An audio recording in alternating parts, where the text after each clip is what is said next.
Hello, everyone. My name is Esmeralda Bach. I am the Assistant Council Commissioner for Roundtable, and welcome to our virtual February Roundtable. And I have my two commissioners with me. Let's throw it to Beth. Introduce yourself. I'm Beth Hayden. I am Roundtable Coordinator, and I'll throw it to Steve. I'm Steven Schmelzer, and I'm a Roundtable Commissioner. And there we go. That is our wonderful team. And as always, if you want to join us, we have lots of fun. Please come join us. We So, do have them. happy early Valentine's, by the way. Moving right along. Let us start with our Scout Oath and Law. Those in uniform, please salute. Those who are not, put your right hand over your heart. Ready, begin. I pledge allegiance to the flag of the United States of America and to the republic for which it stands, one nation, under God, indivisible, with liberty and justice for all. On my honor, I will do my best to do my duty to God and my country, to obey the Scout law, to help other people at all times, to keep myself physically strong, mentally awake, and morally straight. A Scout is trustworthy, loyal, helpful, friendly, courteous, kind, obedient, cheerful, thrifty, brave, clean, and reverent. All right. So we're going to throw this to Steve with our prayer. Please prepare yourself for grace in the manner that you are accustomed.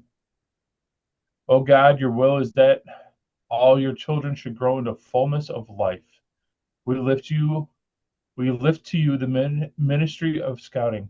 We offer you thanks for camping to teach us that the world is our great home for study and for work, to build character for service, to see our responsibility to those in need, for encouragement in genuine patriotism and vital faith. Bless the work of scouting in this place and around the world, that through its efforts the young may increase in wisdom and in stature and in favor with you and all people. Amen. Amen. Thank you, Steve. All right. So since our topic this month, man, words are hard today. For this month, is all about safety. So one of the things we want to make sure is we talk about our safety moments. I believe that was Beth. Yes, so this is a snapshot of part of the Guide to Safe Scouting, which has this handy dandy matrix of age-appropriate guidelines. So if you ever have a question of, can Cub Scouts do this? Here you go. There's a snapshot here. Melissa just dropped the link in the chat. So it really gets pretty specific here. So as you can see, kind of at the bottom, hiking is good for lions and up, fishing also. And then as you get higher and higher in the outdoor skills, it's only the older scouts. Same thing here with tools. You can all read, so I won't go into all of these in detail, but just so you know what is available in the Guide to Safe Scouting, we have tools and also trekking. Range and target activities. We see a lot of questions about that on the internet. So here you go. There's very specific age ranges for many of these things. So you can check out the Guide to Safe Scouting if you have questions about that. And then also camping and vehicles. And then cope and climbing. You can see Cub Scouts can do bouldering and climbing. And then from there, it goes to older scouts. And then finally, aquatics. Pretty much about what you would think is Cub Scouts can do a lot of swimming, day rides on boats and things like that. And then as you get more advanced with paddle sports, you're just looking at venturing crews and Scouts BSA. So check out the Guide to Safe Scouting if you ever have questions about what's the age-appropriate activity for your unit. All right. Becca, do you want to wait for your... She's here. Oh, she's here. Never mind. Never mind. Anyways, so today we actually have two guests with us. I have Becca Hebron and Michelle Pruim. I hope I said that right. And they are with us for the NAMI, right? NAMI of Will in Grundy County. And I'm going to let them take the floor or screen and explain what this is and how. I'm just going to let them explain. Go right For ahead. sure. So yes, we're NAMI Will Grundy. If you're not familiar with NAMI, it stands for the National Alliance on Mental Illness. So there is a NAMI National, so they oversee nationwide programming. A NAMI Illinois that focuses on obviously the statewide programming, and then we are the Will Grundy affiliate, so we serve both Will and Grundy County. Um, all of our services are peer-led. We're focused on supporting both individuals with a mental health condition, or if you're a family member of someone who has a mental health condition. We just focus on providing mental health support through our support groups and education through some classes that we have that talks about um, creating a wellness plan for yourself. Speaking to schools, I'm gonna touch on that right flyer soon.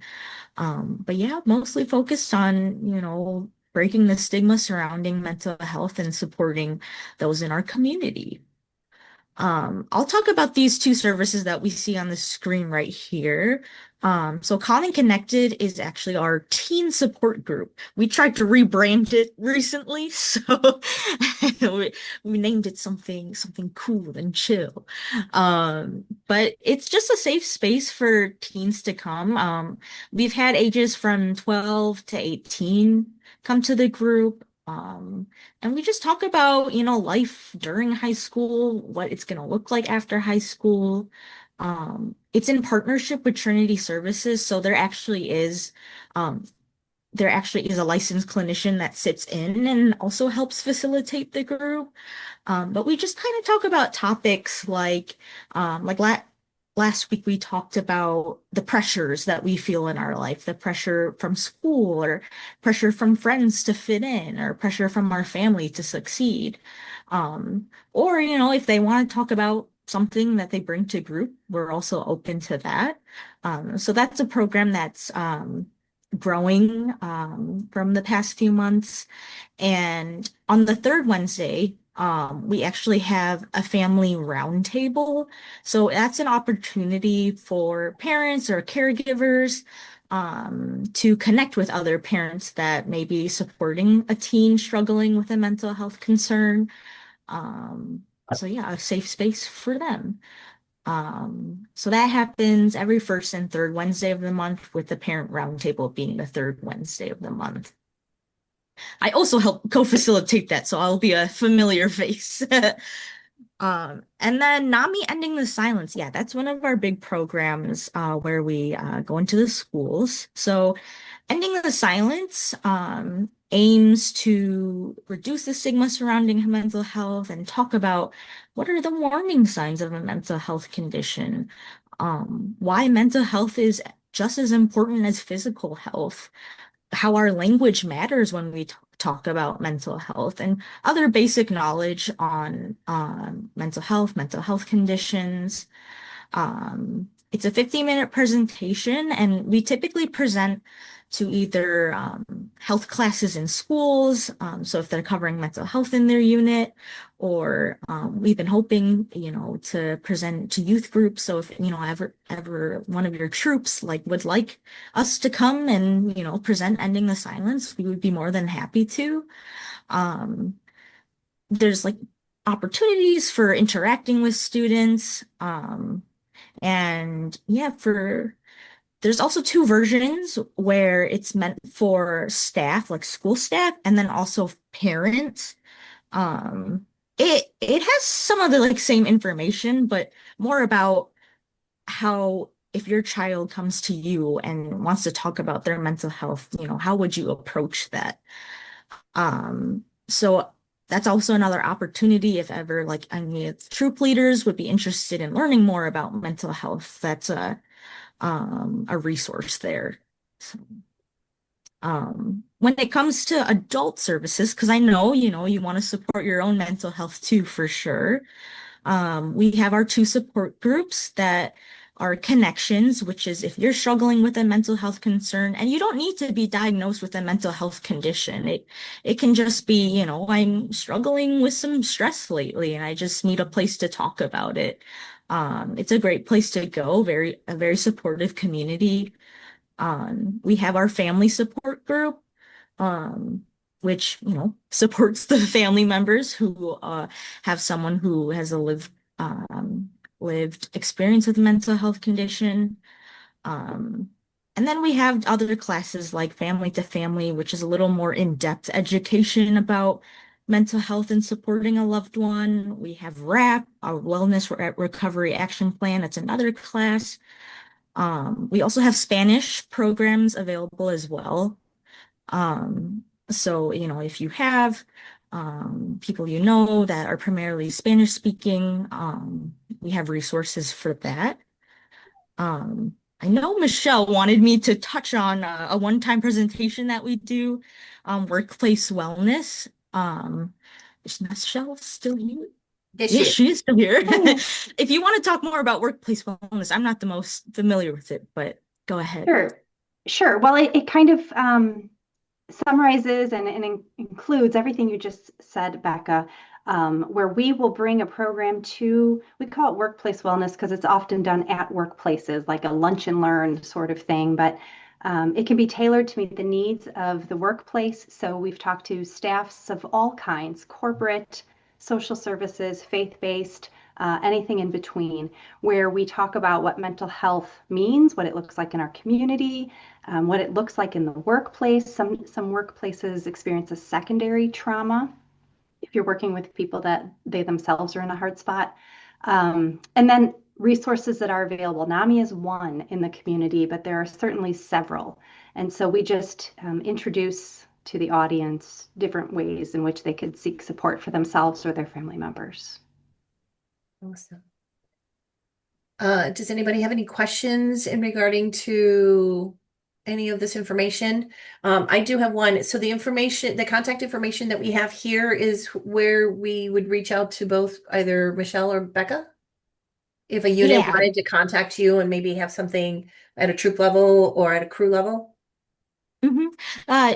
My email, is down there, bhebron@namiwg.org. That's my direct email. So, I oversee scheduling those Ending the Silence programs and any other youth and young adult programming that, you'd be interested in. Okay.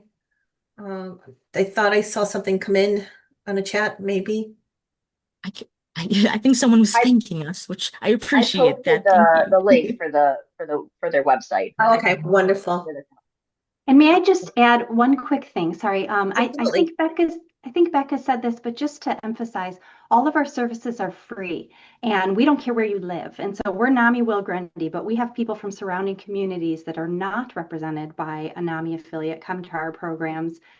We have in-person stuff in Bolingbrook, Lockport, Joliet, New Lenox, Morris, Orland Park, Zoom options, English, Spanish. And so we really want to be accessible and hope that there's something. We all have mental health. And so we hope that there's something close to everyone that could benefit them. So thank you so much for the chance to meet all of you and to share this with you. Oh, no, we thank you for being here with us today because this is always a topic that comes up in different channels and especially Sure. with mental health with a lot of the youth lately. So we want to make sure that we take care of them. We don't say, mentally safe, morally safe. Wait, sorry, I'm saying it wrong. My brain, words are hard. Morally straight and no, forget it. We just said it. It's I was important to going you. I make got a it. It's connection and important it to you. didn't work. No worries. But anyways, so obviously, so if you do have any questions further down, they will probably stay with us for the rest of the meeting, but we do need to move on because we did promise we would keep it short for our meeting today. So moving right along, we have our membership minute with Melissa. Hello, everyone. So today, for our membership minute, I'm Melissa Rubik, our VP of membership, and talking today about our next upcoming new member coordinator gathering. And this one is specifically supporting unit growth and retention. So this is open to anybody in any unit that does anything with recruiting or retention. We are trying to grow people who do these roles into a new member coordinator network, but it's open to anybody. If you've never come before, we welcome you. We want to hear your ideas. This session, there's a QR code there. I'll put the link in the chat in a minute. It's going to be February 24th, 7 to 8 p.m. on Zoom. And the topic is pretty simple. What can we do to support your recruiting and retention in 2026? We're trying to build our plan for this year for the membership committee. And what can we do to support you? Do you need resources? Do you need our time? Do you want us to help run, organize some of your events? What can we do to help recruitment and retention for the units in Rainbow Council? So come out on February 24th, brainstorm with us, and we'll put together a plan so that we can support you throughout this year. That's all I got. Thank you, Melissa. All right. We also have another guest. We have one of our youth who is part of our OA, the Order of the Arrow, and we have our Vice Chief of Inductions, Allison Benitez, and she's here to explain and to kind of walk us through what an OA election is. Go ahead, Allison. Hi, everyone. Like Mrs. Bong said, I'm Allison Benitez, and I am the Vice Chief of Inductions for Wapakan Lodge in the Order of the Arrow. I'm sure all of you in the Zoom right now probably know a little bit about the OA, but just to explain for those who may not be so familiar, the OA is Scouting's National Honor Society, and the elections that I'm talking about today are the way that those scouts get introduced and inducted into the OA.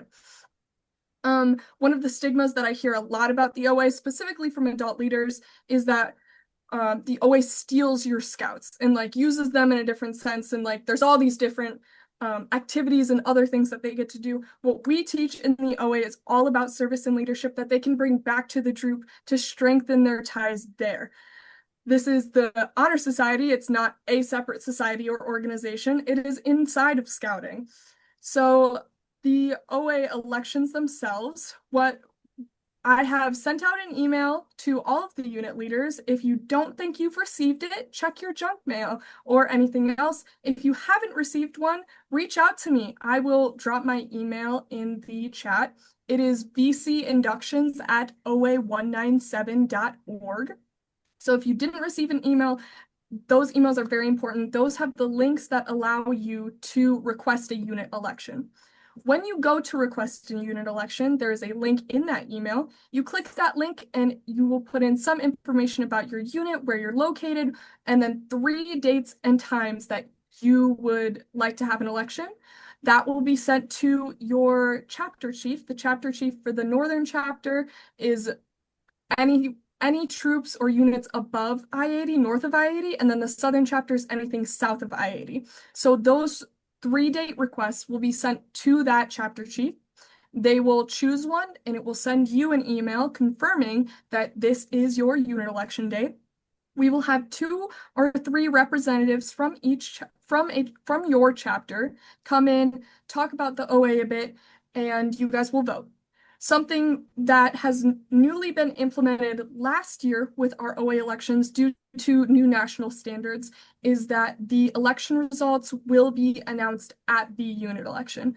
I know that this is very different considering that normally troops have it announced at the summer camp. That is still an option. If you are going to a visiting summer camp and you would like to still have that call-out ceremony, there are resources for that. Please reach out to me, reach out to the lodge. We can help you get the forms for that. Just as well, and you will see this in the email that was sent out, adult nominations for the Order of the Arrow. There is a link to forms for the adult nominations as well as information about that. Our ordeal weekend. So once after the unit election, we will be having our ordeal induction weekend. This is when your scouts will be inducted into the Order of the Arrow. The first one coming up is our spring induction, April 24th to 26th. Mark that in your heads, mark that in your calendar. It's also on the Rainbow Council calendar, and that is where you can sign up for that. Are there any questions? I don't see any in the chat. Allison, can you clarify what the deadline is for OA elections? Yes, the deadline is the beginning of April. So we request that everyone puts in requests or has their unit election completed by the beginning of April. If there are issues with that, feel free to reach out. We can make accommodations and try to work around that. But we want to have that gap time in the beginning of April so that units and scouts have enough time to sign up for that ordeal weekend. Thank you. And also inductions, you said it's the 24th to 26th, but it's only one night, right? They pick.